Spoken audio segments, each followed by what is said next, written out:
அனுபவித்து ருசிப்பவர்களாக யார் இருக்கிறா? நாம தான் இருக்கிறோம். கடவுளை புகழ்ந்து பாடுவது நல்லது. அதற்கு அடுத்த வசனம்,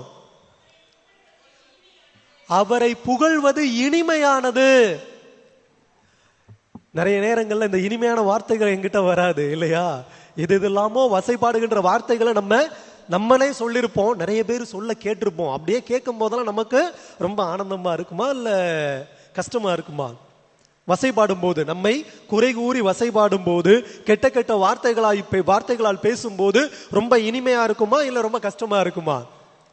அப்படியே கசப்பா காடியா இருக்கும். எப்படா இவனை பிடிச்சி அடிச்சு போடலாம் அப்படின்ற மாதிரி வெறி வரும். ஆனா இங்கு கடவுளுடைய புகழை பாடுவது இனிமையானது. உங்களுடைய இதயத்துக்கும் என்னுடைய இதயத்துக்கும் அது மகிழ்ச்சியை கொடுக்கக்கூடியது, அது ஆற்றுதலையும் தேற்றுதலையும் கொடுக்கக்கூடியது. திருப்பாடல் ஆசிரியர் அப்படியே வரிசையா சொல்லிக் கொண்டிருக்கின்ற பொழுது, உள்ளம் உடைந்திருப்போரை அப்படியே 3வது வசனத்துல அப்படி படிக்க பாருங்கன்னா, உடைந்த உள்ளத்தோரை குணப்படுத்துகிறார். அத்தகைய இனிமை மிக்கவராக கடவுள் இருக்கிறார். அதுக்கடுத்து காயங்களை கட்டுகிறார். உடைந்த உள்ளத்தோரை அவர் குணப்படுத்துகிறார், காயங்களை கட்டுகிறார். எனவே அவரை புகழ்ந்து பாடுவது நல்லது, அவரை புகழ்ந்து பாடுவது இனிமையானது. அன்பிற்குரியவர்களே, இவ்வேளையில் கடவுளை புகழ்ந்து நாம பாட இருக்கிறோம், கடவுளை போற்றி துதித்து பாட இருக்கிறோம். எதற்காக? உள்ளம் உடைந்தோரை அவர் என்ன பண்றாரு? குணப்படுத்துகிறார், அவர் தேற்றுகிறார். காயப்பட்டோரை அவர் என்ன பண்றாரு? கட்டு போடுகிறார். அது மட்டுமல்ல, அப்படியே வரிசையா ஆசீர்வாதங்களை கொடுக்கிறாரு. உன்னுடைய பிள்ளை, உன்னுடைய வயிற்றில் இருக்கின்ற பிள்ளை அது ஆசீர்வதிக்கப்பட்டதா இருக்கும்.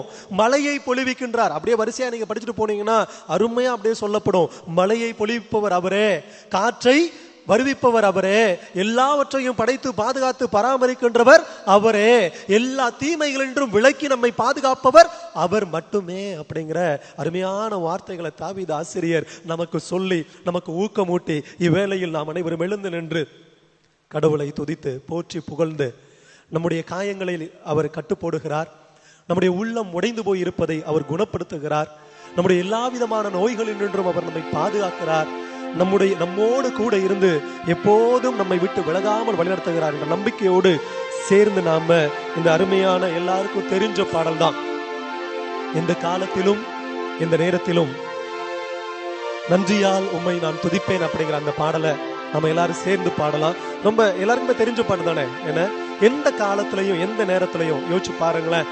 அந்த தானியேல் புத்தகத்துல நம்ம வாசிக்கிறோம், ஒரு 3 பேரை நெருப்புக்குள்ள தூக்கி போட்டுறாங்க.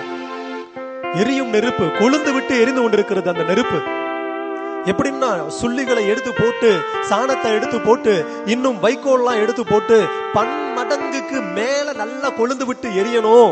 எரிந்து அதுல தூக்கி போட இருக்கின்ற அந்த 3 பேரும் எரிஞ்சு சாம்பலாகணும் அப்படின்னு சொல்லி அவங்க எல்லாரும் நினைச்சு அதை தூக்கி போடுறாங்க. ஆனா அந்த நெருப்பு ஜுவாலையானது எரிந்து கல்தேயர் எனப்படுகின்ற அந்த தீயை மூட்டுகின்ற அவர்களையே எரித்து கொன்றது. ஆனா உள்ளுக்குள்ள தூக்கி போடப்பட்டார்களே கடவுளுடைய மனிதர்கள், அவர்களை அது எதுவுமே செய்யவில்லை, அவர்களை அது தீண்டவில்லை. ஏன்னா கடவுளுடைய தூதர் அவர்களோடு இருந்தார். எந்த துன்பமோ துயரமோ அவர்களை அணுகாதபடிக்கு அந்த தூதர் அவர்களோடு இருந்து காத்துக் கொண்டார். அன்பிற்குரியவர்களே, இதே போலதான் கடவுள் ஒவ்வொரு முறையும் உங்களையும் என்னையும் பாதுகாத்துக் கொண்டிருக்கிறார். எந்த வேலையில, அந்த வேலையில தூக்கி எரியப்பட்டிருக்கிறாங்க பாருங்களேன், அந்த வேலையில இந்த 3 பேர் சேர்ந்து கடவுளை போற்றி துதித்து பாடுகிறார்கள். என்ன சொல்றாங்க? இந்த வானத்தையும் பூமியையும் படைத்த கடவுள் நீரே உம்மை போற்றுகிறோம், எல்லாவற்றிற்கும் மேலானவர் நீரே உம்மை போற்றுகிறோம், இந்த ஆதியும் அந்தமுமாய் இருப்பவர் நீரே உம்மை போற்றுகிறோம், எங்கள் ஒவ்வொருவரையும் படைத்தவர் நீரே உம்மை போற்றுகிறோம், எங்கள் ஒவ்வொருவருக்கும் உடல் வலிமையை கொடுத்து கொண்டிருப்பவர் நீரே உம்மை போற்றுகிறோம், எங்கள் ஒவ்வொருவரையும் ஆண்டவரே உம்முடைய கண்ணின் மணி போல பாதுகாத்து கொண்டிருப்பவர் நீரே உம்மை போற்றுகிறோம், எங்களை பெயர் சொல்லி அழைத்தவர் நீரே உம்மை போற்றுகிறோம் அப்படின்னு சொல்லி அந்த தீ ஜுவாலையின் நடுவிலே அவர்கள் கடவுளை போற்றி துதிக்கிறார்கள். தூதர் அவரோடு இருக்கிறார், காவல் தூதர்கள் அவர்களோடு இருந்து அவரை பாதுகாக்கிறார்கள். அன்பிற்குரியவர்களே, நாம் போற்றி துதிக்கின்ற பொழுது, கடவுளை வாழ்த்தி போற்றுகின்ற பொழுது, அவருடைய தூதர்கள் நம்மோடு சேர்ந்து இருந்து எல்லா விதமான தீமைகள் என்றும் விலக்கி நம்மை பாதுகாத்துக் கொள்கிறார்கள். எந்த துன்பமும் எந்த துயரமும் உங்களை அணுகாதபடிக்கு கடவுள் தாமே தன்னுடைய தூதரை அனுப்பி பாதுகாத்துக் கொள்கிறார் என்பதை முழுமையாக விசுவசித்து நம்பி நாம் எல்லோரும் சேர்ந்து பாடுவோம்.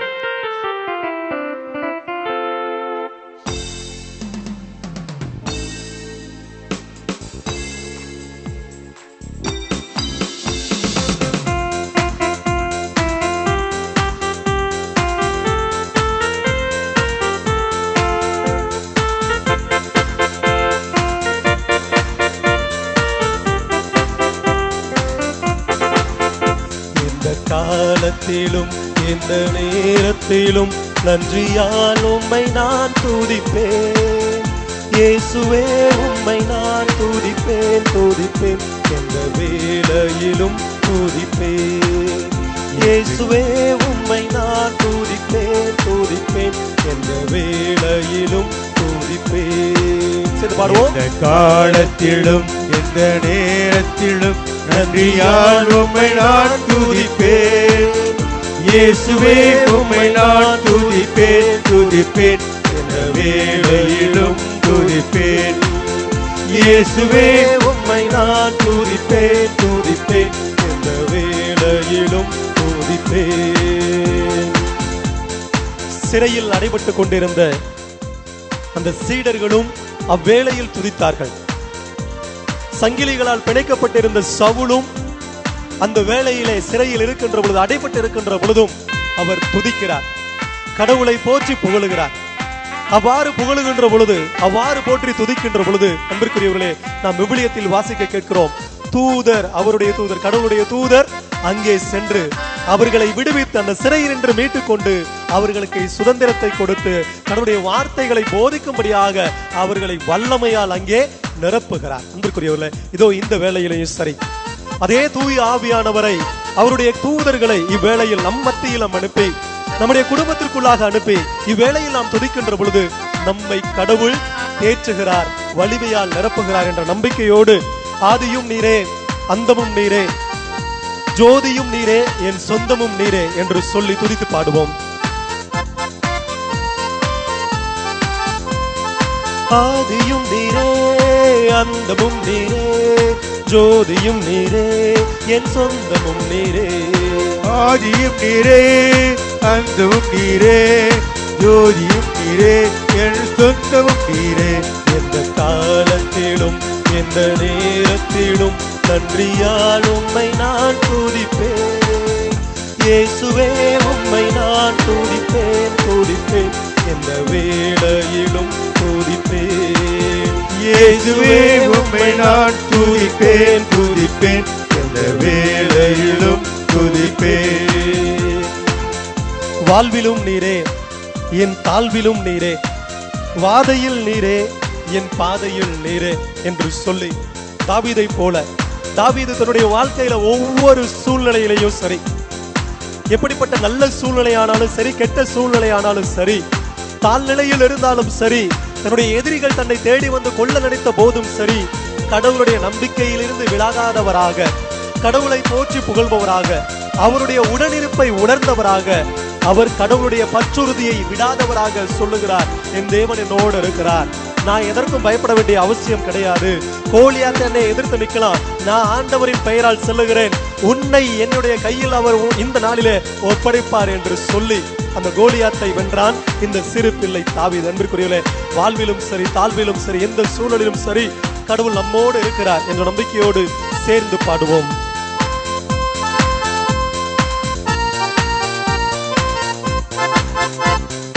வாழ்விலும் நீரே, தாழ்விலும் நீரே, துன்ப நேரத்தில் இன்பமும் நீரே, இன்னல் வேளையில் என் மாறிடா நேசர். யோபுக்கு அடுக்கடுக்கடியா துன்பம், எல்லாமே இழந்து போறார், தன்னுடைய பிள்ளைகளை இழந்து போறார், தன்னுடைய சொத்துக்களை இழந்து போறார், தன்னுடைய நண்பர்களை இழந்து போறார். அந்த நேரத்திலையும் யோபு நினைச்சு கொண்டிருந்த ஒரே காரியம், என்னுடைய கடவுள் என்னை கைவிட மாட்டார். இன்பத்தை கொடுத்த அதே கடவுள் தான் எனக்கு துன்பத்தை கொடுக்கிறார், நான் ஏன் பெற்றுக்கொள்ள கூடாது? அந்த துன்பத்தை ஏன் நான் அனுபவிக்க கூடாது? அவர் என்னுடைய துன்ப சூழ்நிலையிலிருந்து மாற்றி இன்னும் அதிகமாய் இரட்டிப்பாய் நன்மைகளை கொடுப்பார் அப்படின்ற அந்த நம்பிக்கை யோபுக்குள்ள இருந்துச்சுங்க. அதனால இந்த வேளையில அந்த மாறிடா நேசர், வாக்கு தத்தம் கொடுத்த அந்த மாறிடா நேசரை நோக்கி நாம சேர்ந்து பாடலாம். துன்ப நேரத்தில் இன்பமும் நீரே, இன்னல் வேளையில் என் மாறிடா நேசர் என்று சொல்லி பாடுவோம்.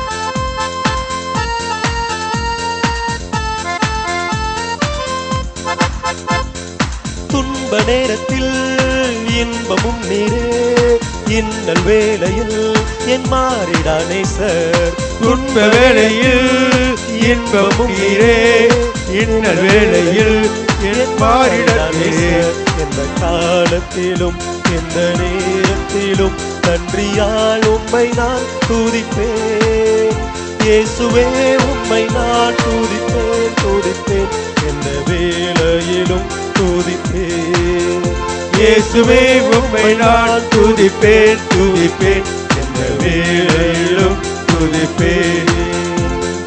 மீட்பரும் நீரே, என் மெய்ப்பரும் நீரே, மேன்மையும் நீரே, என் மகிமையும் நீரே. அன்பிற்குரியவர்களே, இயேசு கிறிஸ்து சொல்லுகிறார், நல்ல ஆயன் நானே, என்னுடைய ஆடுகள் என்னை அறிந்திருக்கின்றன, நான் என் ஆடுகளை அறிவேன். நான் ஒவ்வொரு ஆட்டையும் பெயர் சொல்லி அழைக்கிறேன், அவை என் குரலுக்கு செவி சாய்க்கின்றன. அந்த ஆடுகளை நான் தோளில் சுமப்பேன். அந்த ஆடுகளுக்கு நான் காயங்களுக்கு கட்டு போடுவேன். அந்த ஆடுகளை பசும்புல் மேய்ச்சலில் நான் மேய்ப்பேன். அவைகளை நான் இளைப்பாறச் செய்வேன். அவை எவற்றிற்கும் எந்த ஒரு தீங்கும் நேரிடாதபடிக்கு நான் கூட நின்று அவற்றை பாதுகாத்துக் கொள்வேன் அப்படின்னு சொல்லி நம் ஆண்டவர் இயேசு கிறிஸ்து வாக்குத்தத்தம் கொடுத்திருக்கிறார். அன்பிற்குரியவர்களே, அதே ஆண்டவர் உங்களுடைய பெயரை சொல்லி, என்னுடைய பெயரை சொல்லி இந்த வேளையிலே நாம் துதிக்க வேண்டும், அவரை மகிமைப்படுத்த வேண்டும், அவருடைய பாதுகாப்பிலே நாம் இருக்க வேண்டும், நம்முடைய காயங்களுக்கு அவர் கட்டுப்போட வேண்டும், நம்முடைய நோய்களில் இருந்து இந்த வேளையிலே நாம் குணப்படுத்தப்பட வேண்டும், எல்லா கட்டுகளில் இருந்து நம்மை விடுதலையாக்க வேண்டும் என்று பெயர் சொல்லி அழைத்திருக்கிறார். அந்த மெய்ப்பரை, அந்த மீட்பரை நாம் துதித்து பாடி சொல்லுவோம். மீட்பரும் நீரே, என் மெய்ப்பரும் நீரே, மேன்மையும் நீரே, என் மகிமையும் நீரே என்று சொல்லி பாடுவோம்.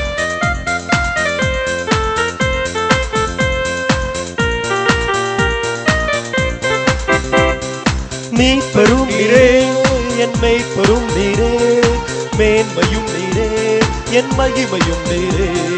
மீட்பரும் நீரே, மேய்ப்பரும் நீரே, மேன்மையும் நீரே, என் மகிமையும் நீரே. எந்த காலத்திலும் எந்த நேரத்திலும் நன்றியால் உம்மை நான் துதிப்பேன்.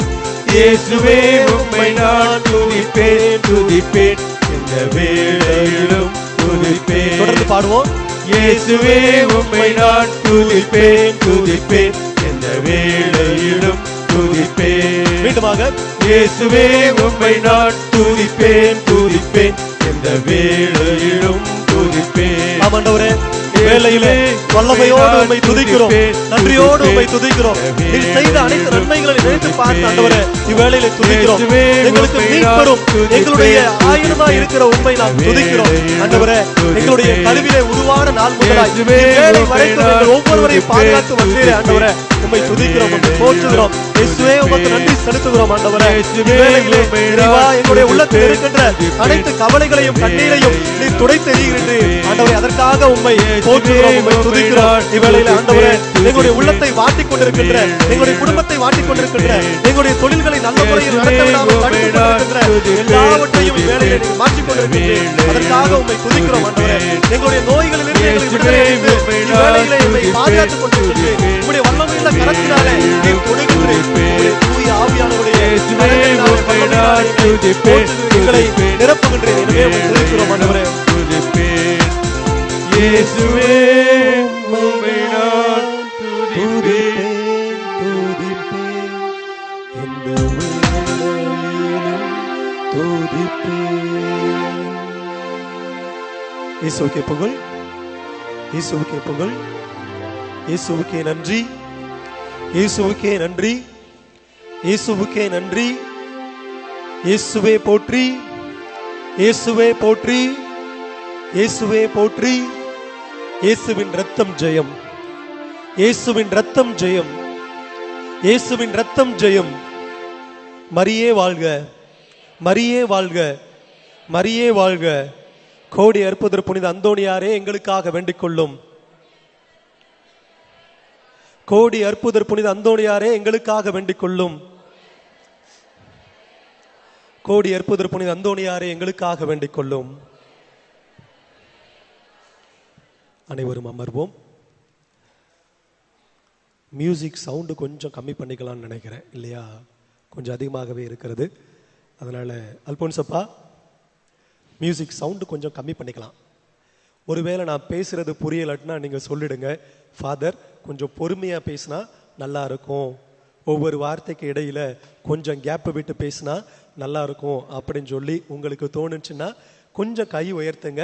நான் ஸ்பீடாக போனேன்னா அந்த ஸ்பீடை குறைச்சிக்கிறேன். ஓகேங்களா?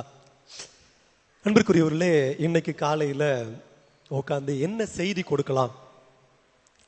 ஏன்னா அந்தோனியாருடைய பக்தர்கள் எல்லாருமே சரி, அந்தோனியாருடைய அந்த அறிவாற்றல் மிக்கவர்களாக, அந்த அந்தோனியாருடைய ஆற்றலை நிறைவாக பெற்றவர்களாக நம்ம எல்லோருமே இருக்கிறோம்.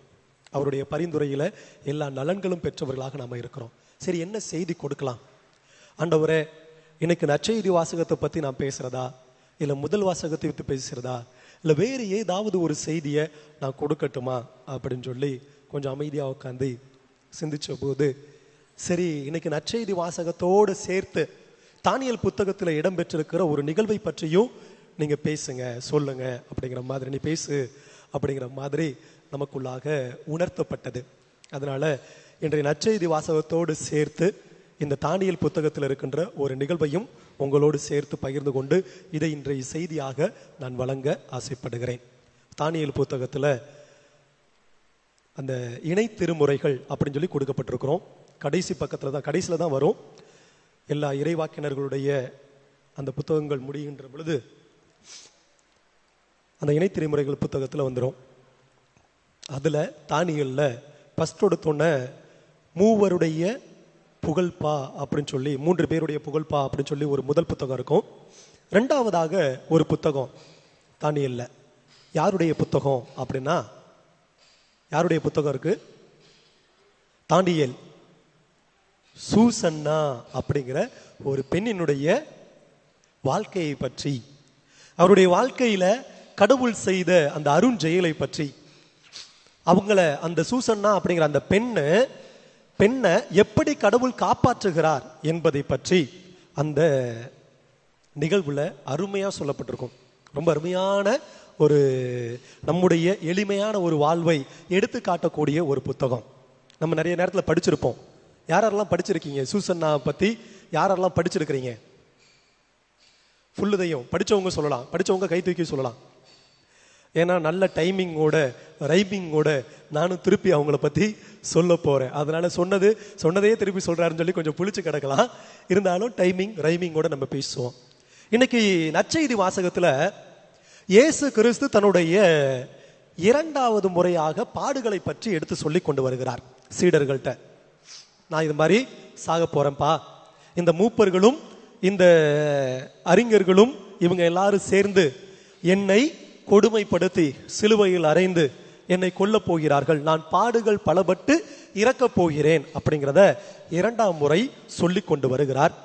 ஆனா சீடர்கள் என்ன பேசிக்கிட்டு வர்றாங்கன்னா, இது நம்ம பலமுறை கேட்டிருப்போம். என்ன பேசிட்டு வருவாங்க? யார் தங்களுக்குள் பெரியவர்? நீ பெருசா நான் பெருசா? எவன் வாழ்ந்தா என்ன, எவன் செத்தா என்ன? நீ பெருசா நான் பெருசா?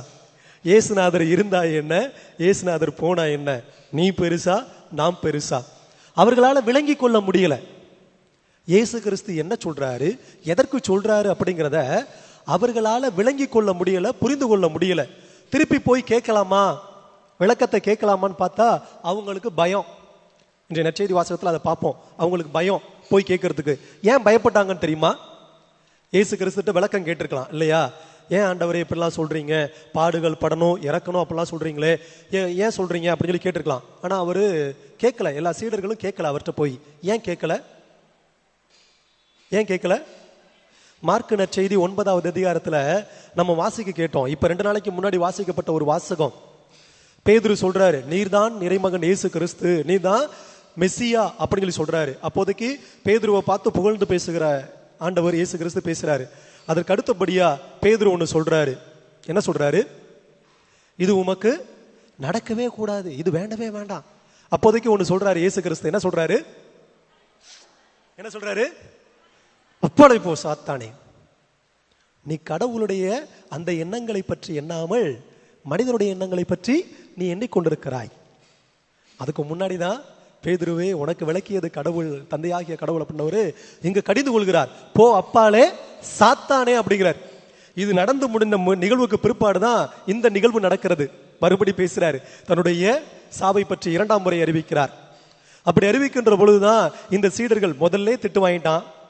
ஒருத்தன் பேசி இல்ல ஏற்கனவே அந்த பேதுரு பேசி முந்திரி கொட்டை மாதிரி முந்திரிக்கிட்டு அதை சொல்லி அவன் ஏற்கனவே திட்டு வாங்கி கட்டிக்கிட்டான். போ அப்பாலை சாத்தானேன்னு சொல்லிட்டாரு இயேசு கிறிஸ்து.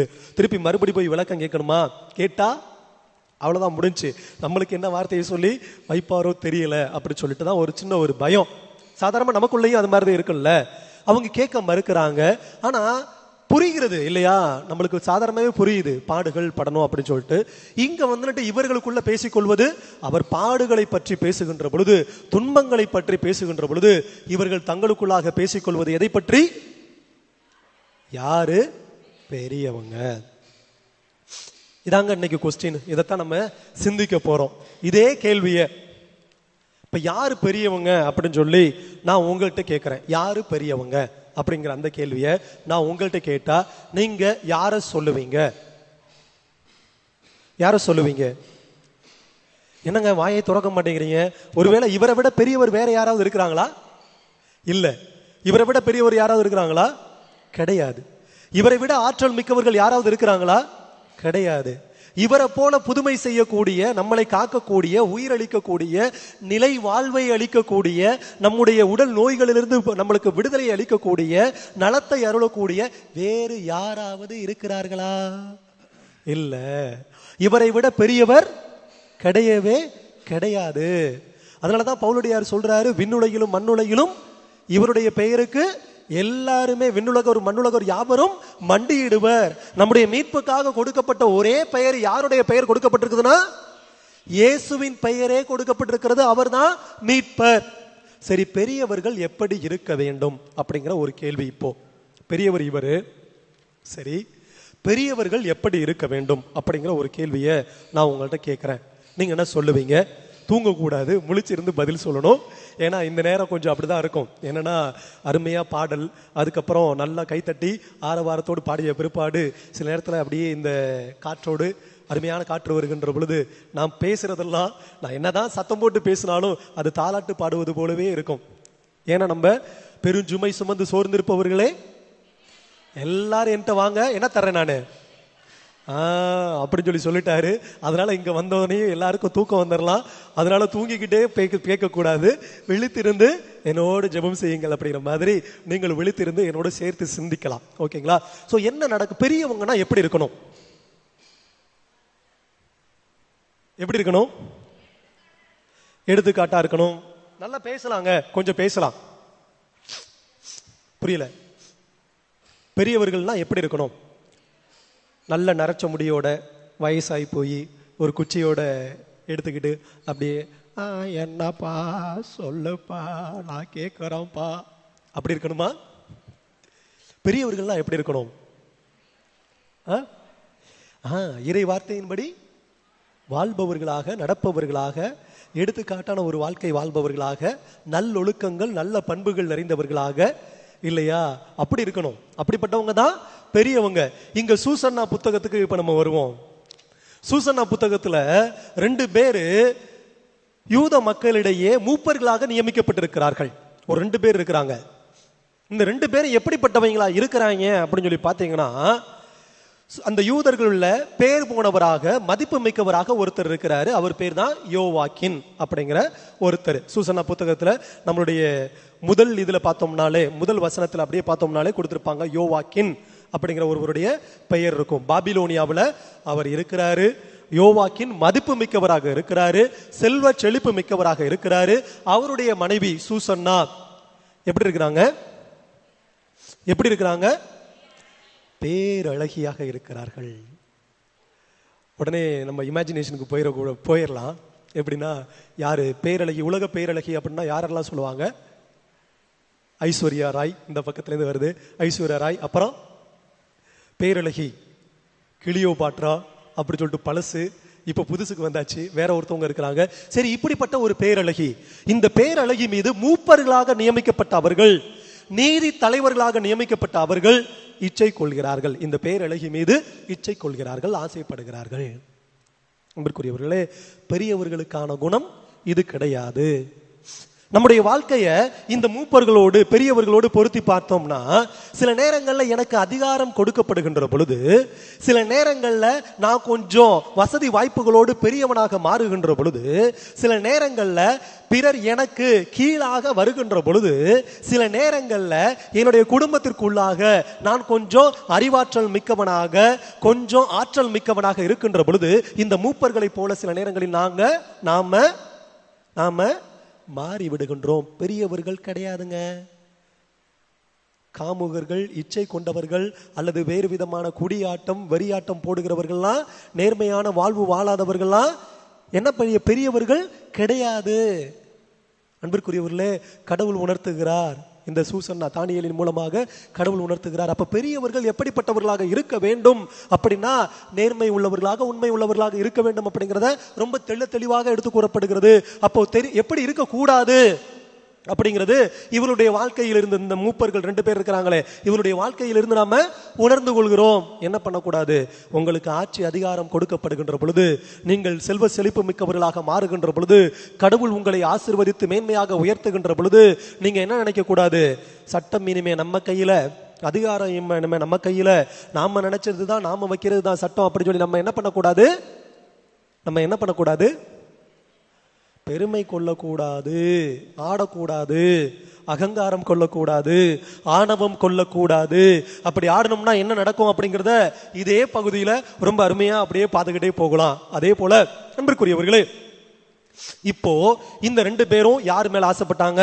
சூசன்னா மேல ஆசைப்படுகிறார்கள். அப்போ நமக்கு ஆட்சி அதிகாரம், முதல் செய்தி, அதிகாரம் இருக்கின்ற பொழுது நாம கொஞ்சம் கண்ணியமாக கடமை தவறாதவர்களாக நாம நடந்து கொள்ள வேண்டும்.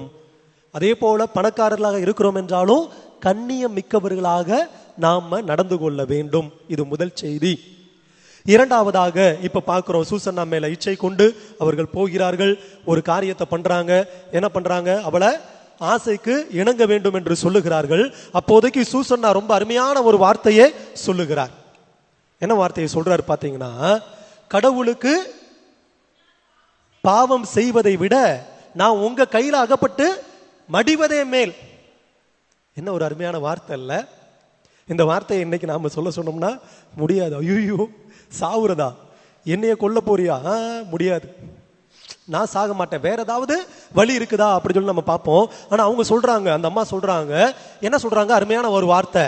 ஆண்டவரே, அதாவது கடவுளுடைய முன்னிலையில் நான் பாவம் செய்வதை விட உங்களுடைய கைகளில் அகப்பட்டு சாவதே மேல், பொய் சொல்வதை விட சாவதே மேல், ஏமாற்றுவதை விட சாவதே மேல், கொலை செய்வதை விட நானே செத்து போவது மேல், கடவுளை தூற்றி பேசுவதை விட நான் செத்து போவது மேல்.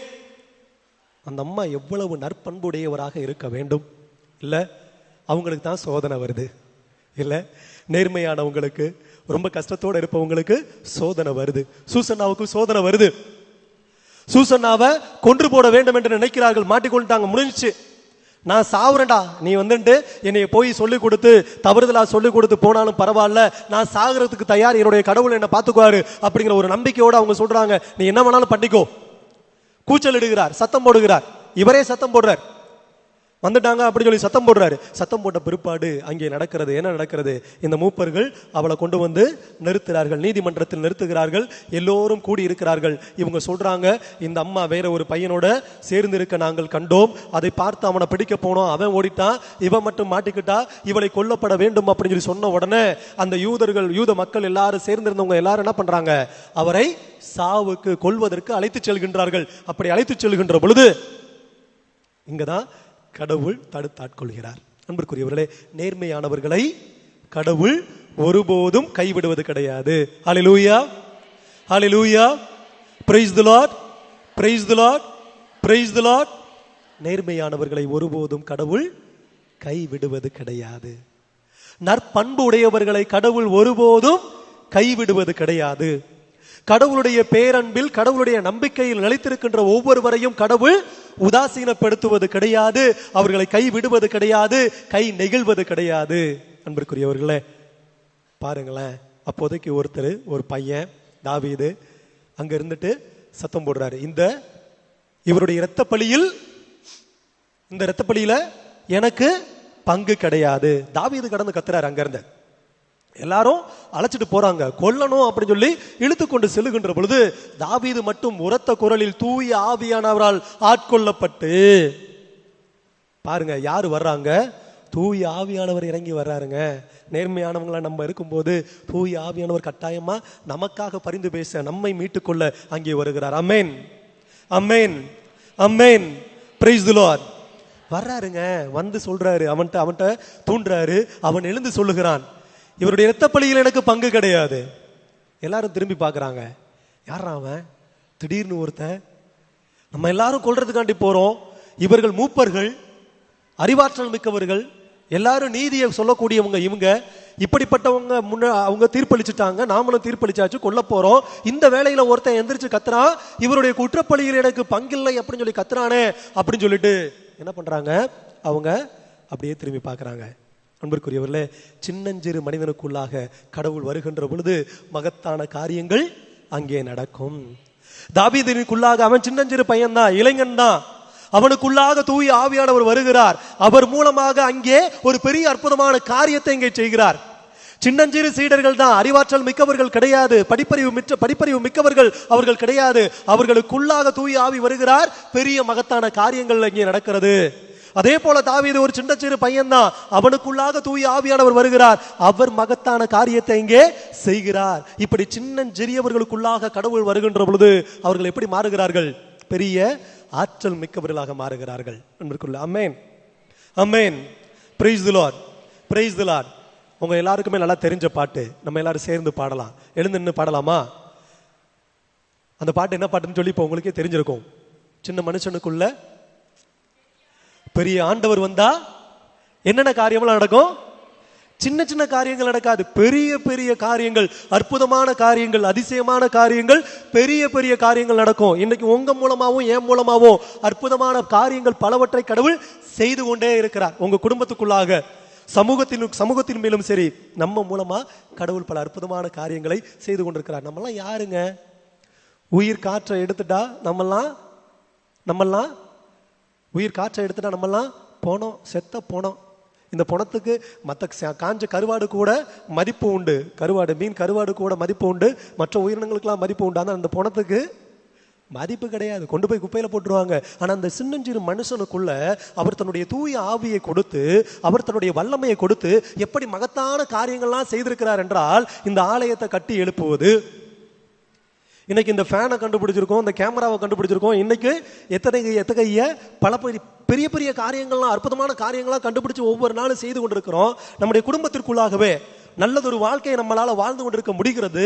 நமக்கு அந்த ஆற்றலை கொடுத்திருக்கிறார். கொஞ்சம் செல்வத்தோடு, கொஞ்சம் மதிப்போடு நம்மளால் வாழ முடிகிறதுனா கடவுள் என்ன பண்றார், இந்த சின்னஞ்சிறு மனுஷனுக்குள்ளாக இருந்து செயலாற்றி கொண்டிருக்கிறார். சேர்ந்து நம்பிக்கையோடு சேர்ந்து நம்ம எல்லாரும் சேர்ந்து பாடலாம்.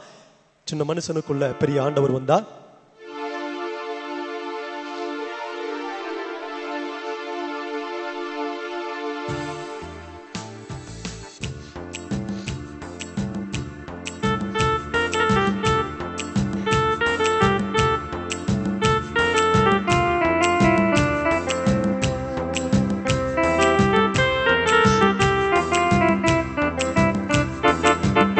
சின்ன மனுஷனுக்குள்ள பெரிய ஆண்டவர் வந்தா, பெரிய பெரிய அற்புதங்கள் நடக்கும்.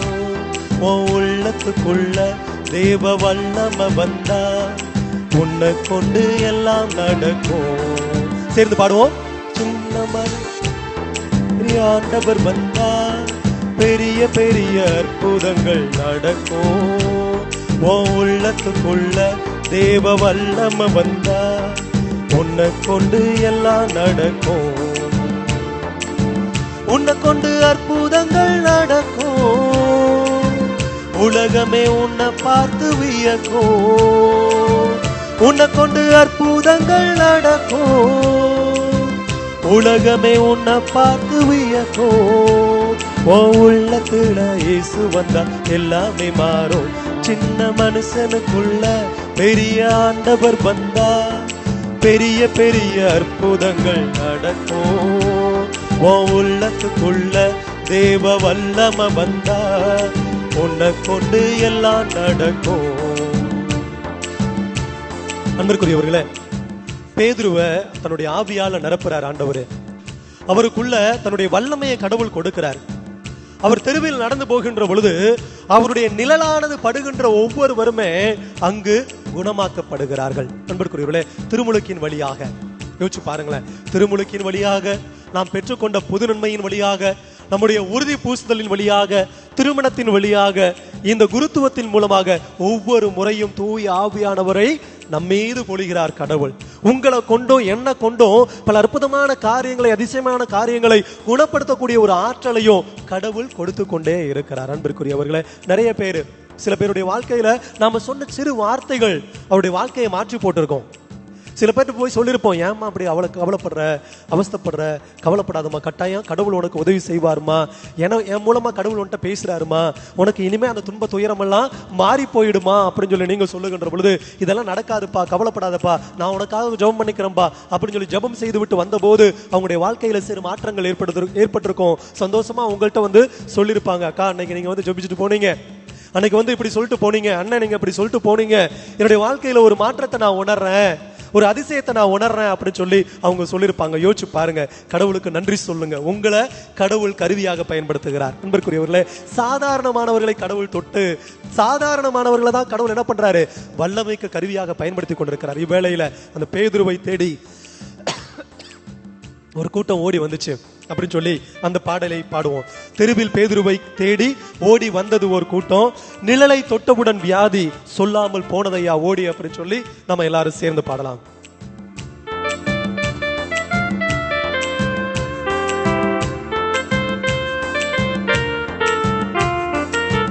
தெருவில் பேதுருவை தேடி ஓடி வந்தது ஓர் கூட்டம், நிழலை தொட்டவுடன் வியாதி சொல்லாம போனதையா ஓடி, நிழலை தொட்டவுடன் வியாதி சொல்லாம போனதையா ஓடி. ஓ உள்ளத்துல கர்த்தர் வந்தா எல்லாமே மாறும், ஓ உள்ளத்துல கர்த்தர் வந்தா எல்லாமே மாறும். சின்ன மனுஷனுக்குள்ள பெரிய ஆண்டவர் வந்தா பெரிய பெரிய அற்புதங்கள் நடக்கும். ஓ உள்ளத்துக்குள்ள தேவ வல்லம வந்தா உன்னை கொண்டு எல்லாம் நடக்கும். உன்னை கொண்டு அற்புதங்கள் நடக்கும். சேர்ந்து பாடுவோம். உன்னை கொண்டு அற்புதங்கள் நடக்கும், உலகமே உன்னை பார்த்து வியக்கும்.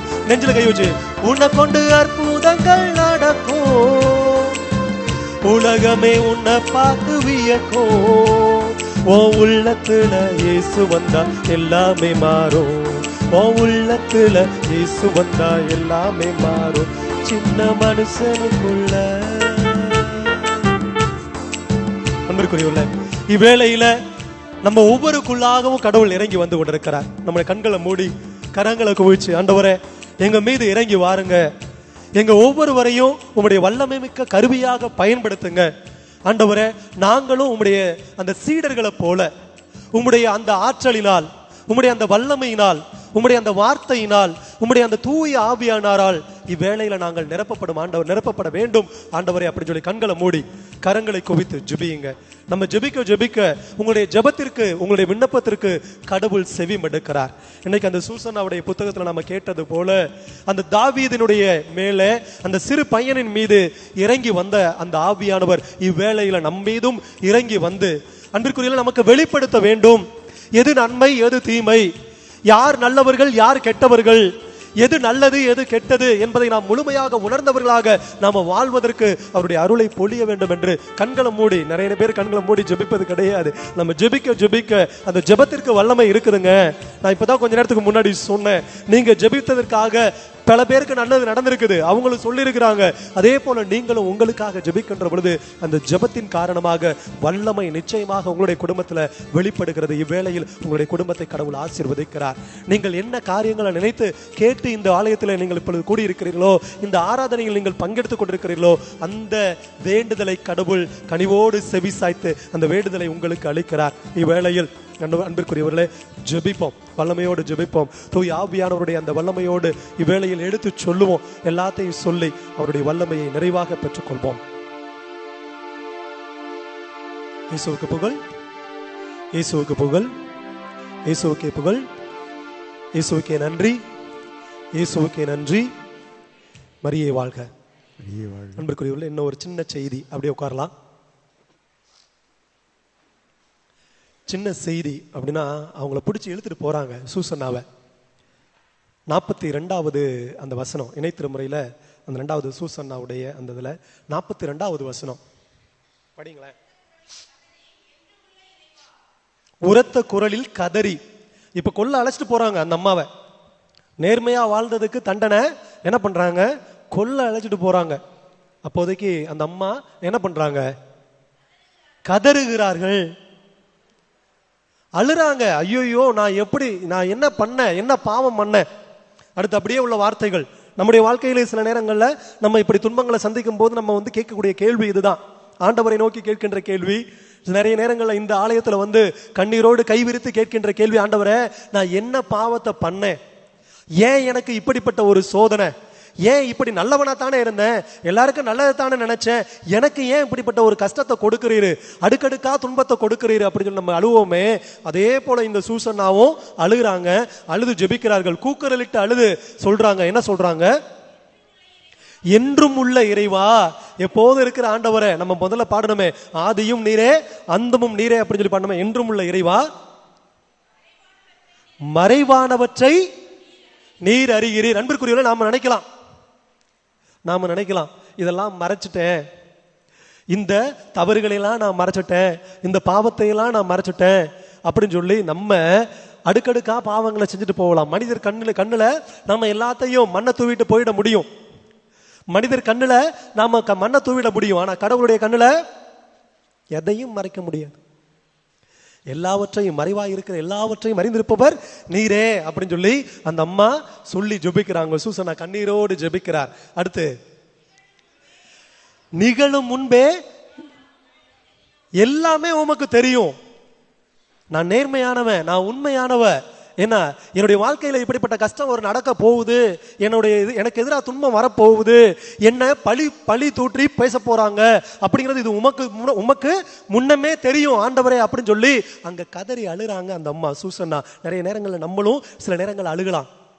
நன்மை மட்டுமே செய்து கொண்டிருக்கின்ற எனக்கு, நல்லதை மட்டுமே நினைத்துக் கொண்டிருக்கின்ற எனக்கு, என்னுடைய சகோதரனுக்கும் சகோதரிக்கும், என் கூட பிறந்தவங்களுக்கெல்லாம் நல்லது தானே செஞ்சேன், இந்த சகோதரன் இப்படி இருக்கிறானே, என் தம்பி இப்படி மாறிட்டானே, என் தங்கை இப்படி மாறிட்டாலே, என் வாழ்க்கையில ஏன் இப்படிப்பட்ட ஒரு துன்பத்தை நீர் கொடுக்கிறீர் அப்படின்னு சொல்லி நம்மளும் சில நேரங்களை கதறி அழலாம். அன்பிற்குரியவர்களே, அங்க ஒரு தானியேல் வந்ததை போல உங்களுடைய வாழ்க்கையிலும் சரி, இப்படி அம்மா அழுகின்ற பொழுதுதான் தானியேல் உள்ள வராரு.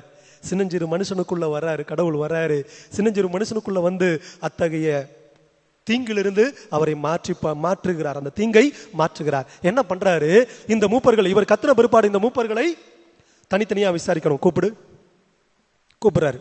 ஒருத்தனை கூப்பிட்டு சொல்றாரு, ஏண்டா நேர்மையோடையும் உண்மையோடையும் மாசற்றவர்களுக்கு நீ என்ன பண்ணணும், தீர்ப்பளிக்கணும். ஆனா நீ என்ன பண்ற, மாசற்றவர்களுடைய சாவுக்கு நீ காரணமா இருக்கிறாயே, நீ சொல்லு, இப்போ இவரை நீ எங்க பார்த்த, எந்த மரத்துக்கடியில பார்த்த அப்படின்னு சொல்லி ஒருத்தட்ட கேட்கிறாரு. அவர் என்ன மரம் சொல்றாரு, முதல்ல உள்ளவர் ஒரு மரம், ஒரு தப்பான ஒரு மரத்தின் பெயரை அவர் சொல்றாரு. இரண்டாம் அவரை கூப்பிடுறாரு, ஏண்டா உன்னை கடவுள் எதற்காக தேர்ந்தெடுத்திருக்கிறார் அப்படிங்கிறத கொஞ்சம் கூட உணர்ந்து கொள்ளாம, கடவுள் உன்னுடைய கையில் ஒப்படைத்த அந்த பொறுப்பை நீ உணர்ந்து கொள்ளாம தவறான ஒரு காரியம் பண்ண போனியே, நீ பாரு கடவுள் உன்னை தண்டிக்க போறாரு, உன்னை ரெண்டா பொளந்து போட போறாரு, கடவுளுடைய தூதர் உனக்காக அங்க வெளியில காத்துக்கிட்டு இருக்கிறாரு, இன்றோடு உனக்கு நீ சொல்லுகின்ற அந்த வார்த்தையின் வழியாகவே உனக்கு தீர்ப்பளிப்பார் அப்படின்னு சொல்லி தானியேல் சொல்லிவிட்டு கேட்கிறார், அவரை எங்க நீ பார்த்த, கருவாளி மரம், இவன் சொன்னது வேறு மரம், விழா மரம், இவன் சொன்னது விழா மரம், அவன் சொன்னது கருவாளி மரம். அவர்களுடைய வாயின் வழியாகவே அவருடைய தவறை, அவருடைய பொய்யை அவர் அங்கே எடுத்து காட்டினார். அன்பிற்குரியவர்களே, உங்களுக்கு எதிராக எனக்கு எதிராக யாரு வேணாலும் பொய் சொல்லி உங்க பேரை கெடுக்கணும், என் பேரை கெடுக்கணும் சொல்லி யாரு வேணாலும் திட்டம் போட்டு எது வேணாலும் செய்யலாம். ஆனா கடவுள் மீது நம்பிக்கை கொண்டவர்களாக, கடவுளை பற்றுறுதியோடு பிடித்து கொண்டவர்களாக நீங்களும் நானும் வாழுகின்ற பொழுது கடவுள் தன்னுடைய தூதரை அனுப்பி, சாதாரண மனிதரின் வழியாக அனுப்பி அந்த மூப்பர்களையே என்ன பண்றாரு, அவருடைய வாயின் வழியாகவே அவர்களை பொய்யர்கள் என்று வெளிக்காட்டி அவர்களை அழித்தொழிக்கிறார். அன்பிற்குரியவர், நம்முடைய வாழ்க்கைக்கு கடவுள் கொடுக்கின்ற செய்தி. நீங்களும் நானும் பெரியவர்களாக மாற முடியும். சூசன்னா ஒரு சின்ன பெண்ணு தான். அவர் சொன்ன வார்த்தை அருமையான ஒரு வார்த்தை. ஆண்டவருடைய பார்வையில் நான் நன்மை செய்வதுதான் முக்கியம், அவருடைய பார்வையில் நான் தூய்மையானவளாக வாழ்வதுதான் முக்கியம். உன்னுடைய பார்வைக்கு நான் எப்படி வேணாலும் இருந்துட்டு போறது அது முக்கியம் கிடையாது. சாதாரண ஒரு பெண்ணுங்க, இளமையான ஒரு பெண்ணு, அவங்க சொல்றாங்கன்னா பெரியவ, அவளை பெரியவளாக கடவுள் உயர்த்துகிறார். சாதாரண ஒரு இளைஞன் அங்கே தானியேல், அந்த இளைஞனை, சிறு பையனை கடவுள் அங்கே உயர்த்துகிறார். உங்களுடைய வாழ்க்கையும் என்னுடைய வாழ்க்கையும் கடவுள் உயர்த்துகிறார். அன்பிற்குரியவர்களே, அமேன், அமேன், அமேன். அதனால எந்த காலத்திலையும் நீங்க நான் தான் பெரிய ஆளு, நான் தான் பெரிய இவன் அப்படின்னு சொல்லி கொண்டு போய் சண்டை போட்டுக்கிட்டு இருக்க வேண்டிய அவசியம் கிடையாது. நான் பெரியவன் சொல்லி காட்ட வேண்டிய அவசியம் கிடையாது. நான் நேர்மையானவன் அப்படின்னு சொல்லி ரொம்ப வெளிப்படையை காட்டிக்கொள்ள வேண்டிய அவசியம் கிடையாது. அப்படி ஒருவேளை நேர்மைக்காக நான் நல்லவனாக இருந்து துன்புற்றேன் என்றால் கடவுள் என் சார்பாக செயல்பட்டு எல்லாவற்றையும் மாற்றி போடுவார் என்ற நம்பிக்கையோடு தொடர்ந்து இந்த ஆராதனையிலே பங்கெடுப்போம். நம்ம அனைவரும் முழங்கால் படியிட்டு மாண்பியர் கீதத்தை பாடி கடவுளை புகழ்வோம்.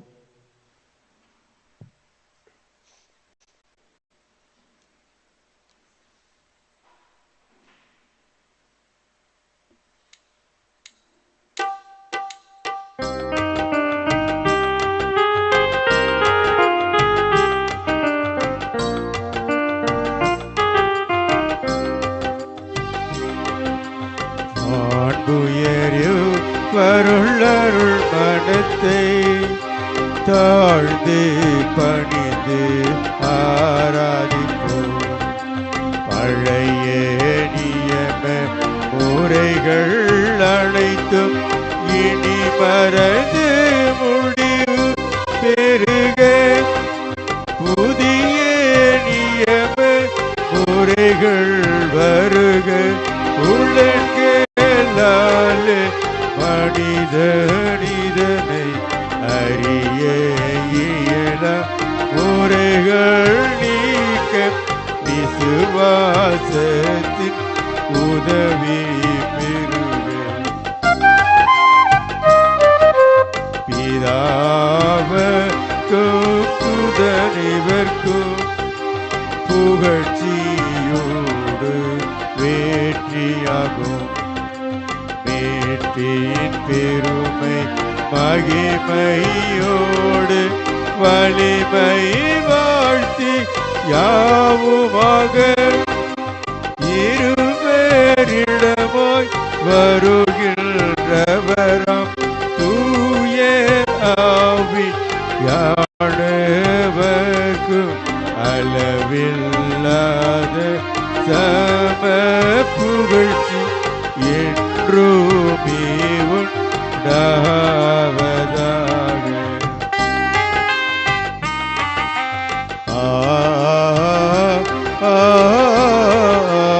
ஆமென். மன்றாடுவோமாக. இறைவா, இந்த வியப்புக்குரிய அருள் அடையாளத்திலே உம்முடைய திருப்பாடுகளின் நினைவை எங்களுக்கு விட்டு சென்று உம் திருவுடல் திரு ரத்தம் ஆகியவற்றின் தூய மறைபொருளை வணங்கும் நாங்கள் உமது மீட்பின் பலனை இடைவிடாமல் துய்த்துணர்ந்து மகிழ அருள்வீராக. தந்தையாகிய இறைவனோடு தூய ஆவியாரின் ஒன்றிப்பில் இறைவனாய் என்றென்றும் வாழ்ந்து ஆட்சி செய்கின்ற உம்மை மன்றாடுகின்றோம். ஆமென்.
ஜோஸ்பின் நீதிமன்ற வழக்கில் வெற்றியடைய வேண்டும், சுமூகமான தீர்வு அடைய வேண்டும் என்பதற்காகவும், டெய்சி நன்றி திருப்பலியாகவும், ஜான் குடும்பத்தினர் நன்றி திருப்பலியாக